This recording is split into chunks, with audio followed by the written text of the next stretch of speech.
Bisnismu terkendala ongkir? Pakai Gudang Yubi, ongkir hanya 9.000 sejawa. Sekarang ada di Sumata juga loh. Yuk daftarkan bisnismu sekarang. Gudang Yubi, saluran distribusi online.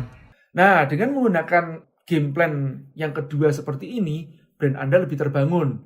Harganya lebih stabil, nggak banting-bantingan harga. Yang jelas, kita punya database secara mandiri. Baik database itu di tempat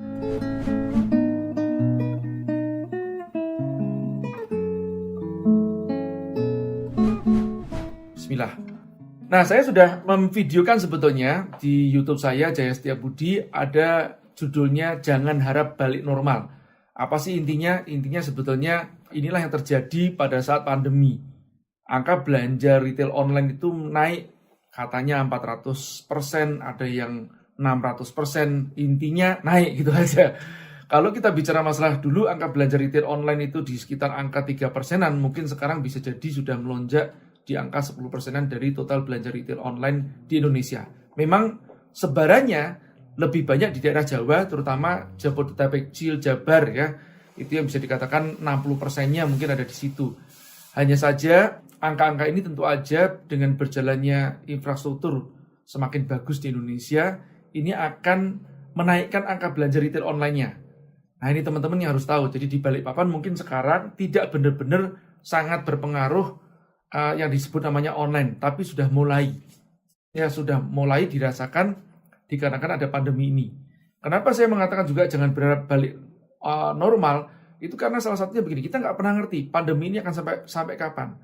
Kita estimasi kemarin-kemarin, Desember katanya dapat bocoran si Miss Coronanya akan kabur dari Indonesia, ternyata tidak juga.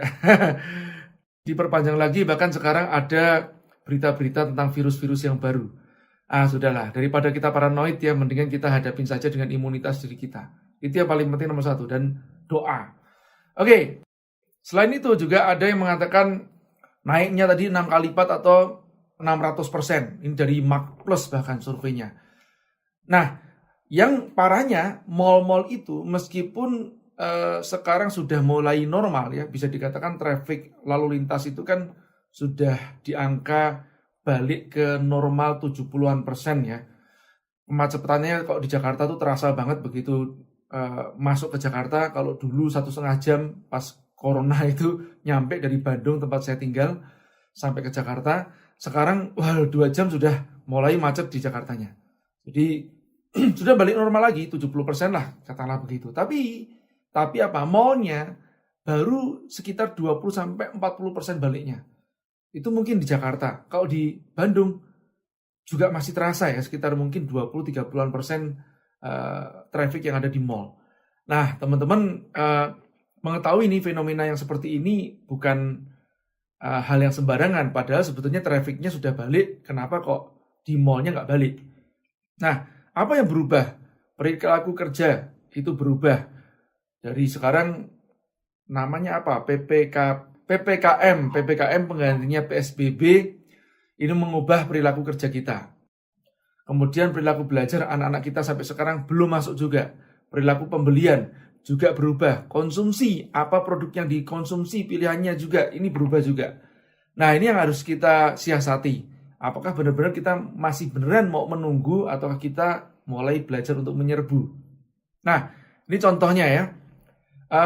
Pada saat pandemi, baju-baju seperti gini atau gamis yang berlapis-lapis itu nggak laku, turun penjualannya. Jelas itu datanya. Anda bisa cek di Badan Pusat Statistik, bisa di Kata Data, bisa. Penjualannya menurun. Kenapa? Menurun karena orang jarang keluar rumah. Mau pakai pakaian seperti gini buat apa di rumah? Kan begitu. Nah, sebaliknya pada saat gamis yang berlapis-lapis itu mulai turun, di sisi yang lain, piyama-piyama trendy mulai naik. Kenapa?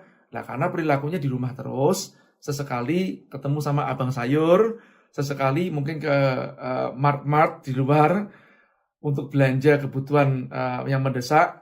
Tapi sebetulnya belanja kebutuhan yang mendesak, yang tidak mendesak sekarang sudah banyak dilakukan di online ya, atau kebanyakan juga kalau ibu-ibu marketplace. Nah, ini teman-teman ya harus memperhatikan ini perubahan cara belanjanya orang dari offline ke online. Jangan sampai dibilang begini, wah ini Orang tuh mau beli barang saya itu cari di tempat market secara langsung, dia langsung beli. Oh, itu Anda tidak membandingkan pembelian atau konsumsi sebelum pandemi dengan setelah pandemi. Kalau Anda membandingkannya yang sekarang mungkin lain perkara. Kalau sebelum, karena ini kemarin saya ketemu dengan teman saya nih yang masukin ke tempat retail offline. Nah, dia mengatakan, oh fine-fine aja, karena dia tidak membandingkan di angka sebelumnya. Kalau dia membandingkan di angka sebelumnya, before after-nya, nah itu bisa penurunannya, Anda bisa perhatikan, itu sekarang kalau di retail offline itu masih kembalinya sekitar 70-an% maksimum. Itu kembalinya seperti gitu. Jadi, artinya ada yang kecolongan di angka 30-an% udah mulai masuk ke retail online ya. Ini teman-teman harus tahu. Oke, baik. Yang kangen nonton di bioskop, coba perhatikan baik-baik. Satu kali nonton 20-25 ribu rupiah saja, itu yang 25 ribu yang sudah paling tinggi di Bandung gitu. Nah, ini terjadi perubahan. Padahal ya sudah dikatakan aman, disterilkan, terus kemudian dijarak-jarakin seperti itu, tetap juga masih sepi gitu loh bioskopnya. Ini perubahannya. Kenapa? Karena mulai lari ke tempatnya Netflix. Jadi orang udah di rumah, udah sangat nyaman nonton streaming ya, dibandingkan sekarang nonton di bioskop. Oke, nah Anda bisa melihat kan, ini miris banget kan. Sekelas Pizza Hut aja, manajernya itu turun langsung untuk berjualan di pinggir jalan gitu loh ya. Nah, kita pakai gengsi-gengsian tuh jadi lucu gitu kan. Kalau nggak begitu nggak akan survive. Jangan sampai kita yang masih Miss Queen ya, tergolong tidak seperti Pizza Hut gedenya, itu pakai gengsi-gengsian untuk turun ke jalan. Nah, ini harus hati-hati nih. Kenapa kok turun jalan? Nyegat trafficnya. Kan begitu. Karena trafficnya sendiri mereka tidak ke mall. Ya, mallnya lagi tutup semuanya. Atau mallnya sekarang kalau buka pun juga dibuka sampai jam 7. Yang kasihan itu yang jualan makanan-makanan yang numpang-numpang di depan-depan ruko gitu ya. Itu kan bukanya aja baru di atas jam 5 atau jam 6 sore. Jam 7 sudah harus tutup. Aduh, saya punya langganan nasi goreng pete itu di Gardu Jati. Kalau mau makan di situ, ya harus sebelum jam 7. Padahal bukanya jam berapa? Jam 6. Karena nunggu tutup toko tumpangin itu kan. Ya kasihan banget memang sebetulnya. Nah, harusnya mereka mulai mensiasati. Oke, nah ini adalah alternatif ya teman-teman. Sekarang Anda bisa mulai menggunakan memodifikasi lah itu kendaraan-kendaraan Anda untuk membuat outlet-outlet yang sifatnya mobile. Intinya trafficnya di mana ya cegat di situ. Nah, untuk masalah mall menurut saya lupakan duluan ya. Kecuali di mall itu, ini yang saya katakan juga kepada kawan-kawan saya yang buka di mall. Mall itu jangan dijadikan tempat untuk menunggu customer, tapi kita tetap menyerbu via online. Alias apa? Ini yang saya katakan, misalkan Anda berjualan fashion ya di mall, itu jangan sampai Anda menunggu trafficnya datang. Tidak. Jadi lakukan fashion show di dalam situ dan di online kan. Setiap hari. Lewat mana? Bisa lewat Instagram, story, juga bisa sekarang ada TikTok gitu ya. Nah, tapi saya belum mainan TikTok nih ya. Belum tergoda. Jadi pokoknya channel dimanapun itu diaktifkan saja. YouTube juga iya tentunya. Karena sekarang YouTube menjadi channel sosial media nomor 1 yang ada di Indonesia. Oke, pandemi itu mengubah cara mengkonsumsi dan juga mengubah peta dan cara distribusi kita. Nah, cara mengkonsumsinya diubah, distribusinya juga harus diubah. Nggak bisa kita menggunakan cara distribusi yang konvensional lagi. Oke, sekarang kita masuk ke dalam psikologi belanja online. Nah, orang sering mengatakan seperti gini nih, Mas, tempatku tuh strategis mas, pinggir jalan. Ya kalau di tengah jalan ketabrak tentu aja. Di pinggir jalan iya. Terus, kenapa ya mas? Kok orang nggak nengok tempatku? Bagaimana mau nengok? Lawang selama di mobil, dia megangnya HP terus. Kecuali dia mungkin sedang nyetir, lain perkara. Nah sekarang generasi milenial, mereka meskipun mampu, seringkali tidak mau membeli atau menggunakan mobil sendiri. Mereka lebih praktis menggunakan taksi online karena masih bisa disambi kerja atau main HP. Nah inilah perubahan dari behavior customer ini atau calon pelanggan itu yang membuat mereka tidak ngelirik jalan lagi. Yang disebut namanya strategis itu bukan di pinggir jalan tapi di layar 5 inch itu. Atau yang kita sebut namanya Instagramable, Facebookable, TikTokable, Waze-able, Google-able. Nah, inilah yang disebut namanya strategis. JNE-able kan begitu. Nah, ini harus kita siasati teman-teman, bahwa kalau kita mengatakan strategis itu bukan berarti pinggir jalan lagi ya. Nah, harus di layar 5 inch itulah yang kita harus cegat mereka. Nah, sekarang kita pelajari apa sih sebenarnya bedanya jualan online sama offline. Nah, kalau di offline itu enak, kita bisa terlibat interaksi dengan calon pelanggan. Misalkan mereka megang apa, kita ngerti, lihat-lihat, lirik-lirik, kita ngerti. Nah, kalau di online kita nggak bisa seperti itu. Pilihannya adalah mereka datang ke tempat kita atau landing ke tempat toko online kita, ke tempat instalasi kita. Terus habis itu kalau dipersulit dalam masalah pembayarannya begitu juga. Kurang informasi dari produknya, langsung pindah ke tempat toko yang lain. Nah, beda kalau orang itu datang pada saat offline. Offline bisa tanya, ibu cari apa ibu, yang hak pendek atau hak tinggi ibu, ukurannya berapa, suka warna apa ya, untuk keperluan apa, itu masih bisa terlibat interaksi. Nah, kita harus memikirkan interaksi itu seolah-olah ada di tempat online.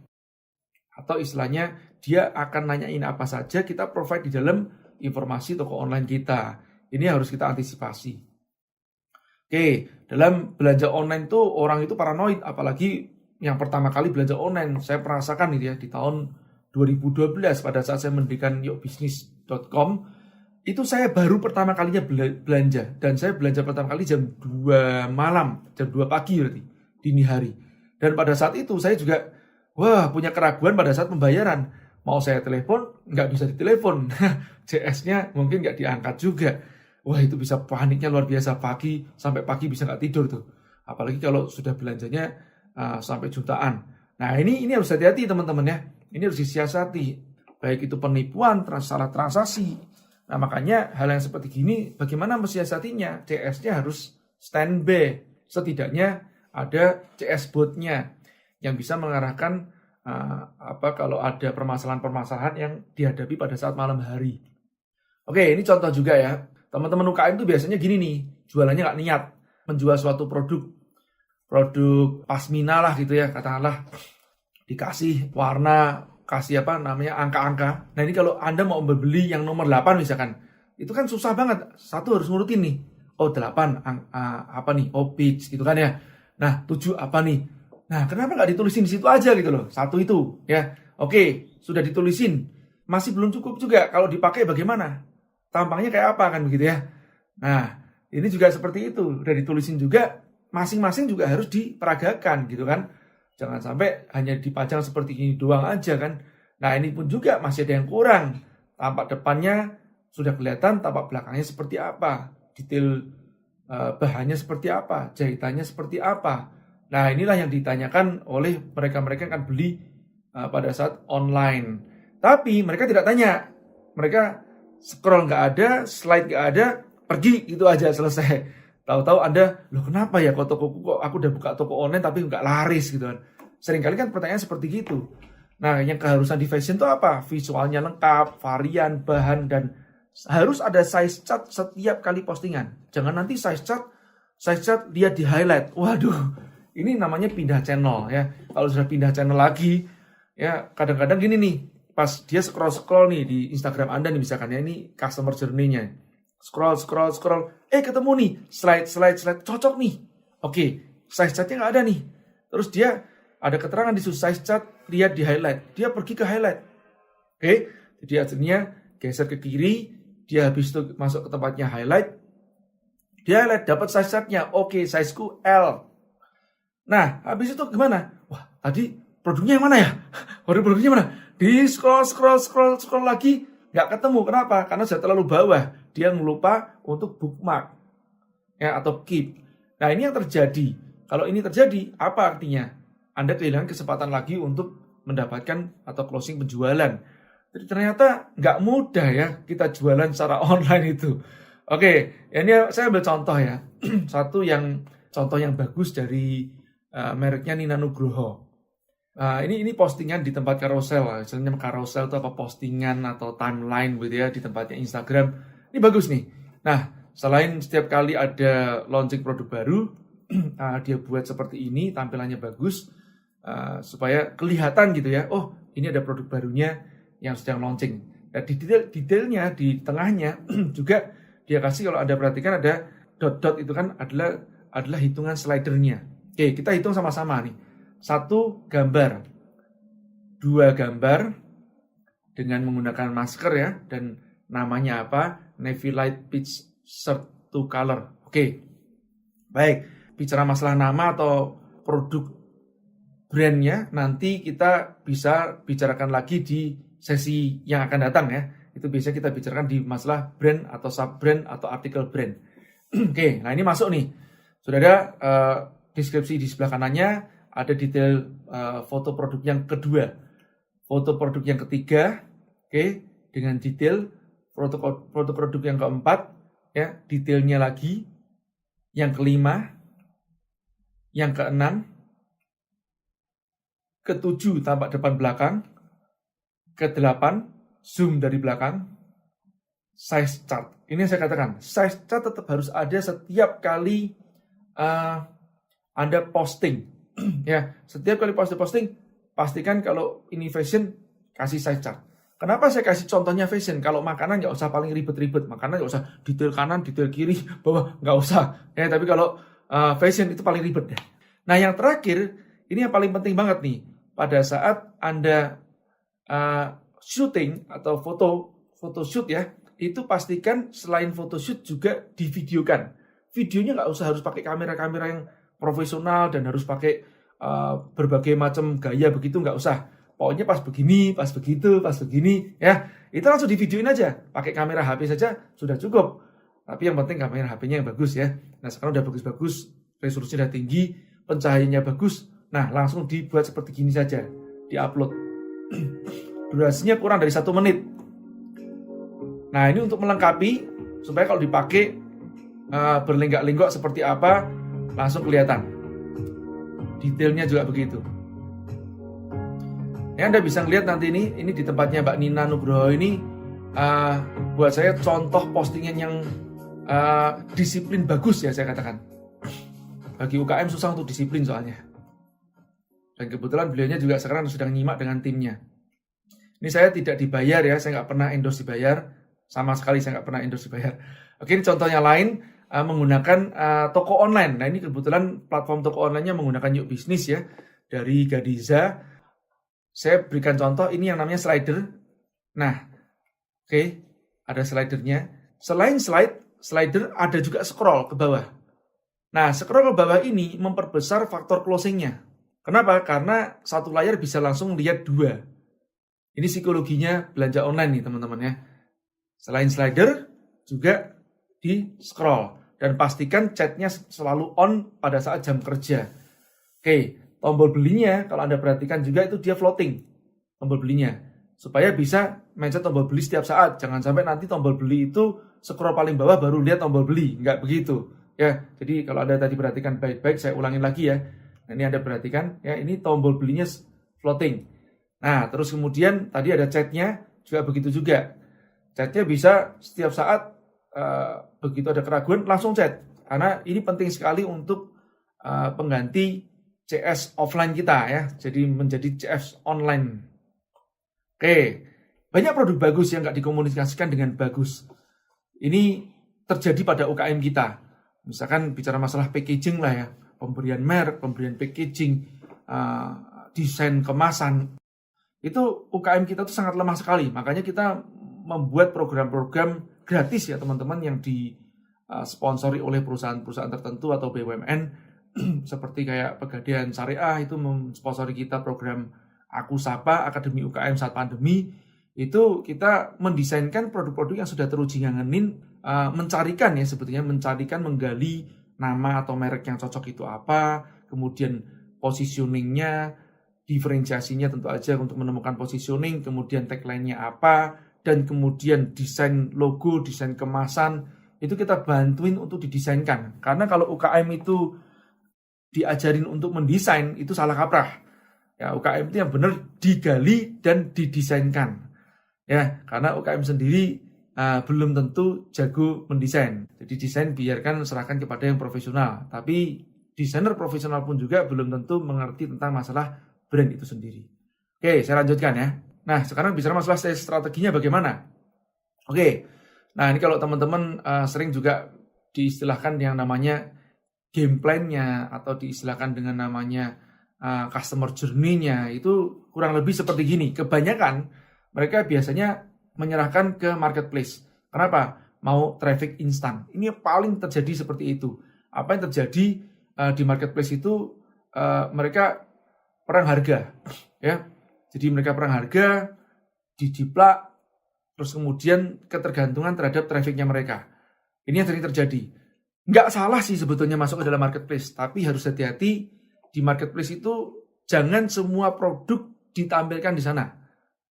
Produk tertentu saja yang sering saya sebut namanya produk penetrasi atau produk yang paling banyak dibeli, the most populernya, itu yang dimasukkan ke marketplace. Jangan semua produk atau artikel dimasukkan ke marketplace. Ya, nah setelah itu pada saat pengiriman database-nya dimasukin. Pastikan nomor HP-nya dicek juga, ada itu WA-nya aktif atau tidak. Jika ya sudah masukkan ke dalam database. Kalau saya sih sarankan juga di dalam pengiriman, setiap pengiriman di marketplace tersebut itu sertakan kupon. Untuk apa? Mengkonversi ke tempat toko online Anda. Ya, nah ini yang paling penting nih. Jadi produk yang Anda jual di marketplace boleh tidak untung, biasanya juga banting-bantingan harga, tapi ya di dalam situ itu dipakai untuk apa? User acquisition atau akuisisi user dengan cara memberikan kupon diarahkan ke tempat web store Anda atau toko online Anda. Nah, jangan diarahkan ke tempat sosial media lagi, enggak, langsung ke tempatnya web store-nya aja, tapi tetap dikasih akun sosial medianya mana kalau mereka follow. Dan tidak harus itu follow, yang paling penting apa? Beli duluan. Oke ya, saya lanjutkan. Nah, jadi kalau di marketplace Anda memang traffic dapat instan. Oke, payment platform jelas ya. Terus kemudian dikirimkan dari tempat gudang atau tempat toko Anda menggunakan kurir. Problemnya adalah tadi yang seperti saya katakan pertama, akan biasanya terjadi dengan namanya perang harga, kemudian dijiplak sama kompetitor yang lain, dan ketergantungan. Dan yang paling nggak etis di tempatnya marketplace itu apa sih? Pada saat orang itu sudah landing ke tempat toko online Anda, melihat produk Anda, masih ditawarin produk-produk serupa lainnya yang bukan punya Anda. Ini yang saya kurang suka dengan etika marketplace. Saya ngomong apa adanya. Nah, makanya saya ralat sedikit ya. Sebetulnya saya tidak membuat marketplace ya teman-teman. Jadi kita lebih cenderung yang disebut namanya platform toko online. Memang ada mall-nya, tapi mall-nya itu spesifik atau niche banget untuk produk-produk yang sudah disimpan di tempat pergudangan kita. Ya, jadi kita platform toko online yang punya ekosistem terlengkap saat ini di Indonesia. Oke, saya lanjutkan. Nah, ini adalah game plan yang pertama. Nah, Anda bisa menggunakan game plan yang kedua. Tapi nanti saya bahas ya game plan yang kedua. Saya kasih contoh duluan apa yang terjadi di marketplace tadi itu. Ini contoh ya, ini produk Bali. Namanya kutus-kutus. Harga, setahu saya, harga bandrolnya yang asli itu adalah 240.000. Kalau Anda membeli 2.000 pieces atau mendapatkan harga distributor, Anda akan bisa dapat diskon 50% dari 240.000 alias harga kulakan Anda Rp120.000. Oke, dan di sini Kutus-Kutus membuat official store nih. Ini official store-nya di tempat marketplace Shopee ya. Marketplace Shopee dari mana? Dari Singapura yang sahamnya sekarang termasuk terbesarnya dimiliki oleh Tencent. Maaf, Tencent Alibaba. Tencent setahu saya, dari Cina. Nah, harga jualnya dituliskan di situ Rp230.000. Adakah penjual yang lain di situ? Jelas ada. Siapa itu? Ya tadi para distributor atau reseller itu. Jualnya berapa? Dijual Rp125.000 saja. Artinya apa? Hanya untung Rp5.000. Kok bisa ya? Dan Anda kalau perhatikan baik-baik, yang official store menjual 9.900 pieces dan kemudian yang non-official store menjual 10.000 plus. Oke, kenapa? Karena lebih murah. Nah, ini belum selesai. 120.000 kulakannya jual 125.000 cuma untung Rp5.000. Bagaimana dengan ini? Berani menjual lebih murah lagi daripada harga termurahnya atau harga kulakannya, Rp113.000. Nah, Anda akan heran mungkin, loh Mas C, mana ada orang jual rugi seperti itu? Nah, Anda nggak percaya kan? Itu terbukti seperti itu. Ya, mereka bisa menjual rugi. Kenapa kok dijual rugi, Mas J? Dapat untungnya dari mana? Dapat untungnya mereka dari ongkos kirim atau diskon ongkirnya. Dan Anda harus tahu juga, ini user acquisition juga, mendapatkan database dari situ.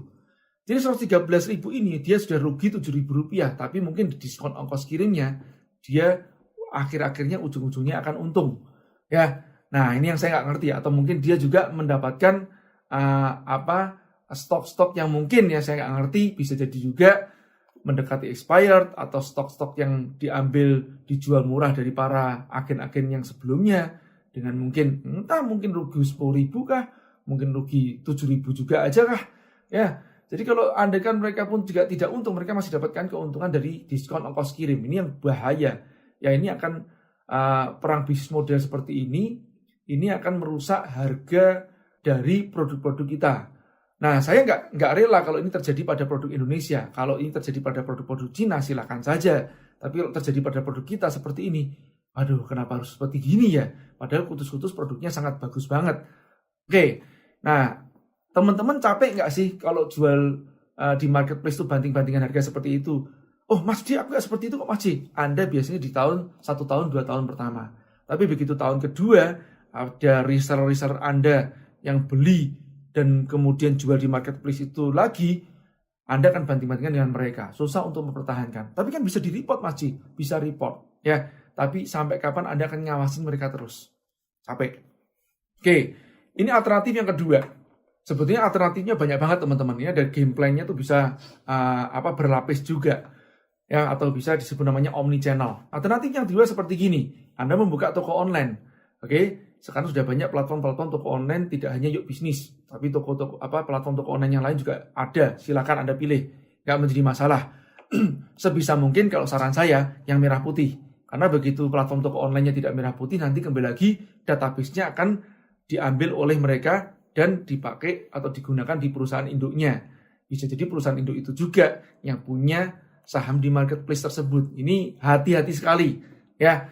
Kalau di Indonesia, Yuk Bisnis bisa dikatakan mungkin ya the only one lah ya, atau salah satu atau salah dua atau salah tiga, sedikit saya yakin kurang dari 10 platform toko online atau kurang dari 5 platform toko online yang ada di Indonesia yang masih merah putih. Ya, kita sendiri masih mempertahankan untuk tidak dibeli oleh asing meskipun itu membuat kita berdarah-darah. Oke. Nah, jadi dari toko online sudah ada payment secara otomatis, jadi tidak perlu Anda ngecek satu persatu.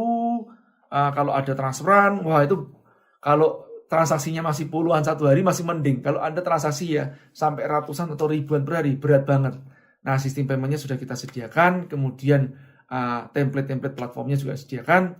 Tapi sebetulnya kalau bicara masalah template platform, seringkali juga teman-teman itu melihatnya dari laptop. Hati-hati ya. 95% lebih transaksi belanja retail online di Indonesia sudah dilakukan di mobile. Ya, artinya bukan lagi mobile first tapi mobile only. Ya, ini yang dikatakan surveinya atau research-nya dari Mark Plus nih. Ya.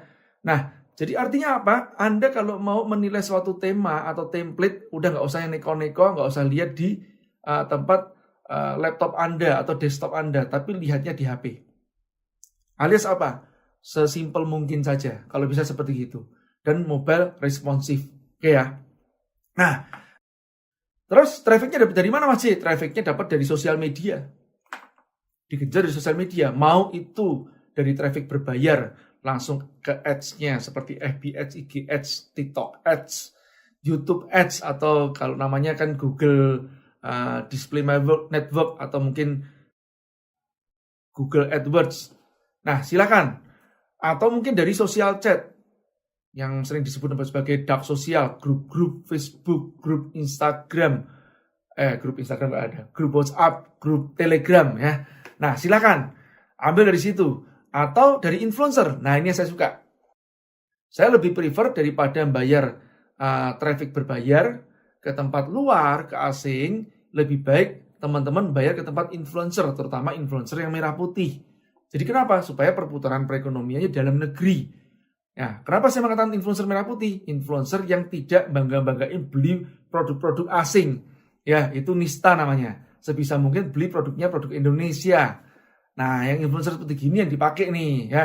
Sekarang malah lebih populer atau beken dengan namanya micro influencer, karena dampaknya micro influencer itu sekarang lebih besar dibandingkan influencer yang sudah punya jutaan follower. Yang punya jutaan follower biasanya dibayar berapapun sudahlah dibayar. Pokoknya kalau memenuhi persyaratan bayarnya dia akan upload. Kalau di tempat influencer yang pemula seringkali nggak sebegitu tuh. Mereka masih kadang-kadang selektif atau tidak banyak yang mereka endorse. Nah, ini kadang-kadang ada bagusnya nih ya. Oke, yang penting sih sebisa mungkin influencer itu gunakan yang influencer yang mereka yang selektif atau yang sesuai dengan persona brand Anda atau produk Anda. Nah, dengan menggunakan game plan yang kedua seperti ini, brand Anda lebih terbangun, harganya lebih stabil, nggak banting-bantingan harga. Yang jelas kita punya database secara mandiri.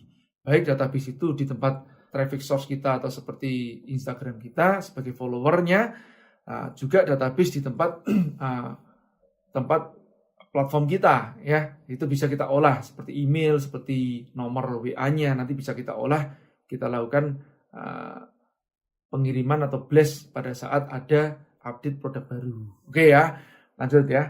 Nah, oke, ini kalau sudah cukup dibuat omni channelnya seperti gini nih. Ini contohnya punya binaan kita konspirasi snack nih. Ini tadinya awalnya hanya membuat Zanana chips atau keripik pisang Zanana yang sudah ada di mana-mana ya. Nah, kemudian dia mengumpulkan atau menjadi agregator produk-produk snack yang pilihan yang lainnya. Nah, kemudian dari situlah masuk ke tempat pergudangan. Nah, mereka menggunakan gudang-gudang, pergudangannya adalah Yuk Bisnis nih. Punya Yuk Bisnis, kita punya Guyub, gudang.yukbisnis.com.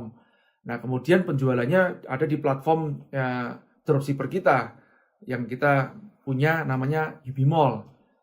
Di Yubi Mall itu sendiri trafficnya menggunakan traffic crowd atau dropshipper, traffic rakyatan. Selain itu juga bisa langsung beli ke tempat aplikasi atau ke tempat web store-nya di konspirasi snack itu. Nah, selain itu juga ada reseller-reseller dan juga distributor jaringan lama. Retail offline itu tetap dipertahankan, bukan berarti dihilangkan. Ini saling melengkapi teman-teman ya. Nah, memang pada saat pandemi kemarin ini bisa sampai 90% itu habis di offline-nya. Nah, sekarang dipertahankan bagaimana online-nya itu bisa naik di atas 30% kan begitu loh. Tapi retail offline-nya alhamdulillah sudah mulai kembali lagi, meskipun tidak kembali seperti normal dulu. Oke, nah sekilas ya teman-teman tentang masalah gudang Yubi itu apa. Bisnismu terkendala ongkir? Pakai gudang Yubi, ongkir hanya 9.000 sejawat. Sekarang ada di Sumata juga loh. Yuk daftarkan bisnismu sekarang. Gudang Yubi, saluran distribusi online. Nah, gudang Yubi ini sendiri kita bekerja sama dengan JNE. JNE punya gudang-gudang idol yang dari situlah dialokasikan untuk Yuk Bisnis ya, atau mitra Yubi. Nah, kalau Anda punya produk itu yang sudah pilihan tapi dan produknya harus merah putih, masuk ke tempatnya gudang Yubi, bisa request penjemputan gratis. Kemudian penyimpanan tempat gudang itu gratis kalau produk Anda terjual dalam waktu 2 bulan. Jadi begitu terjual dalam waktu 2 bulan, masukin yang baru lagi gratis lagi gitu loh ya. Kalau lebih dari 2 bulan baru nanti kena charge. Artinya produknya harus diperkirakan dalam 2 bulan itu sudah harus habis atau inventory turnover-nya 2 bulan. Oke, nah setelah itu ongkos kirimnya murah banget. Tadi Anda lihat kan, hanya Rp9.000 se-Jawa dan Sumatera. Insya Allah nanti begitu buka Sulawesi, buka di Kalimantan juga akan Rp9.000 se-Jawa, Sumatera, Kalimantan, dan Sulawesi. Bali masuk nggak? Bali masuk Rp9.000 beli. Nah, ini mudah-mudahan beli. Aci masih nonton ya. Kalau nonton bisa nanti dicoba deh Krishna didistribusikan di beberapa tempat ya. Di 4 tempat sekarang gudangnya ada di Solo, kemudian di Cimanggis, Palembang, dan Medan untuk mengcover Sumatera. Oke, saya lanjutkan ya. Nah, ini yang sudah kita bangun ya selama ini, ekosistem Yuk Bisnis seperti ini. Kita sedang mempersiapkan permodalannya juga untuk kawan-kawan yang menjadi mitra dari gudang Yubi atau Guyub. Kemudian juga nanti kita bekerja sama dengan yang lain ya, tentu aja tidak sendirian ya teman-teman. Ada Pegadaian Syariah, ada JNE, Bank Indonesia juga menjadi salah satu mitra kita, tapi mitra ini nih ya, mitra dari mendapatkan binaan ya. Nah, kalau di tempat kita sendiri, program-program yang dilakukan oleh pemerintah seperti Bekraf, yang dulu sekarang menjadi Kemenparekraf, atau juga Bank Indonesia, itu alumni-alumninya tidak langsung kita lepas. Meskipun kontrak kita dengan para institusi atau instansi tersebut sudah selesai, tapi UKM-nya tetap masih tergabung dalam grup-grup kita yang kita maintain dalam grup-grup seperti Telegram atau grup-grup dari Line. Itu masih kita maintain sampai sekarang dan kita bina. Oke, saya lanjutkan. Nah, kalau bicara masalah sales, pasti nggak akan lepas yang disebut namanya funneling ya teman-teman. Ya, ini konsep ini sudah sangat lama. Saya tambahkan satu aja, retention ya. AIDAR, bukan AIDA saja, attention, interest, desire, action, retention. Karena ujung-ujungnya suatu bisnis itu yang paling penting adalah retention-nya. Oke, apa sih itu attention, interest, desire, action? Intinya sebenarnya simple. Bagaimana kita menarik pengunjung, kemudian memberikan informasi kepada pengunjung. Saat mereka tertarik, terangsang untuk beli, mereka beli menjadi customer, dan kemudian menjadi pelanggan. Harapan kita, itulah mereka menjadi pelanggan atau loyalis kita. Nah, ini contohnya ya. Kalau bicara masalah journey dari customer itu sendiri, ya kalau kita mulai dari sosial media yang menjadi sumber traffic saat ini yang paling banyak, terus mereka nanti langsung kemana? Kebanyakan dari teman-teman mungkin dari sosial media diarahkan ke tempatnya WhatsApp, ya. Kemudian baru mungkin check out-nya secara manual, ngisi data semuanya manual semuanya. Nah ini kadang-kadang kalau semakin besar trafficnya ya semakin gempor CS-nya, ya. Makanya biasanya disiasati oleh layer yang kedua. Layer yang kedua itu apa? Toko online atau landing page gitu ya. Nah ini bedanya kedua, ketiga dengan keempat, kelima itu adalah yang satu toko online, yang jadi keempat, kelima adalah toko online, yang pertama, kedua adalah landing page. Ada yang menggunakan landing page, ada yang menggunakan toko online. Nah landing page itu sendiri single page ya, yang biasa digunakan untuk produk-produk tertentu atau cuma 1-2 produk khusus saja. Kalau di toko online kan banyak produk atau instalase katalog secara online yang produknya banyak. Oke, nah biasanya landingnya masih juga semi manual ke tempatnya WhatsApp. Ada juga yang dari situ mereka langsung check out ke tempatnya toko online, kemudian langsung bayar. Ya ini game plan-nya bisa macam-macam. Ada yang langsung ke tempatnya toko online, tergantung produknya. Ya teman-teman harus tahu lagi, tergantung produknya dan tergantung seberapa si konsumen teredukasi. Nah, saya kasih jalan tengah nih teman-teman ya.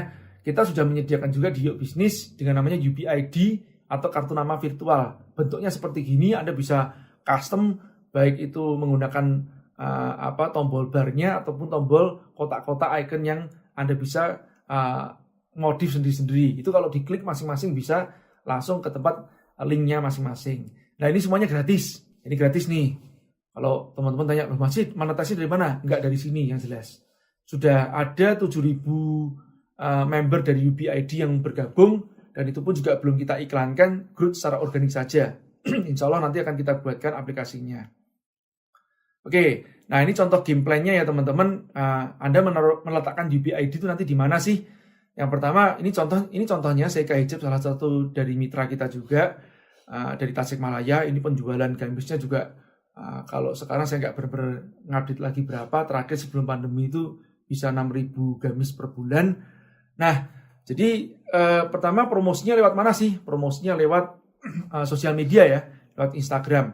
Nah, terus di situ Anda meletakkan ya UBID Anda yang tadi itu di tempat link bio Anda. Nah, kalau diklik masuk ke tempatnya UBID yang ada di tengah. Kemudian di tengah itu ada pilihannya macam-macam. Order via CS, order via website, atau size chart-nya, review produk, testimoni, dan lain-lain. Pokoknya ada, termasuk sosial media ditaruh di bawah-bawahnya. Oke, nah kalau ini diklik, misalkan diklik order via website, akan masuk ke tempat websitenya. Inilah tampilan websitenya yang sebelah kanan. Dan kebetulan juga ini ini adalah pengguna setia Yuk Bisnis sejak awal ya. Sejak awal bisnisnya beliau nih. Karena memang lahirnya Seika Hijab ini dulunya dari program reseller kita. Ya namanya Yubi Juragan di tahun 2014. Saya sudah videokan tentang histori Seika Hijab bagaimana. Oke, nah dari situ baru nanti check out ya sebisa mungkin checkout itu tidak lebih dari dua halaman ya, dan nggak usah panjang-panjang, disingkat-singkat mungkin aja. Datanya kok begitu panjangan, nanti akan jadi barrier bagi calon pembeli. Oke, saya lanjut. Nah, ada 4 faktor iklan nih ya. Suka banget sama kemejanya karena warnanya tuh pastel dan bahannya tuh udah pasti adem. Aku dapat 2 motif, satunya yang stripe, nanti aku kasih lihat. Ini bunganya kayak pastel-pastel gitu warnanya. Tuh hijaunya juga hijau pastel gitu. Nyaman banget dipakainya. Oke, ini juga namanya faktor lirik atau faktor visual ya teman-teman. Biasanya banyak menggunakan sosial media, dan ini story itu yang paling sangat favorit ya. Nah, kalau Anda perhatikan, ini Putri Melati sedang mengendorse ya, yang namanya Hijab Daily Wear. Nah, diklik di situ. Kalau saran saya sih, sebetulnya lebih bagus ya kalau story itu langsung swipe up aja. Ya, saran saya sebegitu. Karena begitu diarahkan ke tempatnya si akun sosial media itu sendiri lagi, nanti biasanya belum tentu akun sosial media itu memajang produk ini paling atas. Bisa jadi kan pas nunggu antrian si para influencer itu mengendorse, pas di endorse, ya baju yang dikirimkan itu sudah ketilep-tilep di bawah. Nah, ini yang repot banget. Mendingan dikasih langsung suruh scroll atau swipe up, dikasih link tempat check out untuk produk ini. Ya, nah nanti pas begitu, kan ini kebetulan ada 3 atau 4 produk yang di endorse kan. Nah, langsung swipe up ke tempat link masing-masing produk itu check out. Saran saya seperti itu tuh, untuk memperbesar konversi. Nggak harus ke tempat Instagram lagi. Memang saya paham, kalau dilarikan ke tempat Instagram lagi tujuannya mungkin untuk follow. Yes, tapi kalau saran saya lebih memilih ke tempat toko online, nanti kita bisa komunikasikan untuk follow, kemudian tidak harus pada saat itu. Yang penting pokoknya langsung swipe up untuk order saja. Atau kalau enggak, dikasih 2. Ya, ada linknya Instagramnya, dan di bawah bisa langsung swipe up. Ya, nah ini faktor lirik ya. Kemudian headline-nya, faktor simak atau visualnya juga penting sekali untuk membuat orang menyimak. Nah, kemudian kalau saya katakan headline, konten kemudahan ini sebetulnya kalau idealnya dalam landing page ya, itu seperti itu, atau dalam postingan untuk produk-produk yang sifatnya membutuhkan penjelasan yang panjang. Ya, kalau untuk produk fashion paling penting adalah visual saja, selesai. Nah, jadi orang setelah itu mau beli atau tidak beli, ya itu tergantung nanti kemudahan-kemudahan yang didapatkan dia pada saat bertransaksi. Oke, nah tadi saya mengatakan bahwa kalau Anda punya toko offline, ataupun juga tidak punya toko offline yang menjadi masalah, rumah Anda bisa Anda sulap sebagai yang namanya catwalk Anda. Nah, jadi kalau punya toko offline yang sepi, jangan dianggurkan, dijadikan tempat catwalk. Kalau punya cuman studio di rumah atau punya kamar saja, ya sudah dikasih tirai-tirai seperti gitu. Sekarang di modif-modif seperti gini saja, ya sudah cukup. Ini menjadi etalase live Anda, ya. Nah, ini kayak punya channel TV sendiri kan. Tuh, ini sebenarnya apa sih? Belakangnya pintu doang. Ini mungkin kamar kos juga bisa dilakukan seperti gitu. Ya, seperti Putri Melati aja bahkan hanya menggunakan kaca atau cermin ya, dikasih lampu-lampu tadi, dan dia cuman berlenggak-lenggok seperti gitu saja di depannya cermin doang saja sudah bisa endorse banyak hal. Oke, nah ini yang dilakukan. Jadi jangan berhenti untuk berpromosi, jangan nunggu customernya datang, apalagi di mall kan yang jelas sepi. Manfaatkan kesempatan untuk live. Oke, saya lewatin ya. Nah, selain itu juga ini yang sudah marak juga, yang sekarang diterapkan juga di live kita di Bank Indonesia, ini menggunakan namanya virtual background ya teman-teman ya. Ya, ini yang disebut namanya virtual catwalk.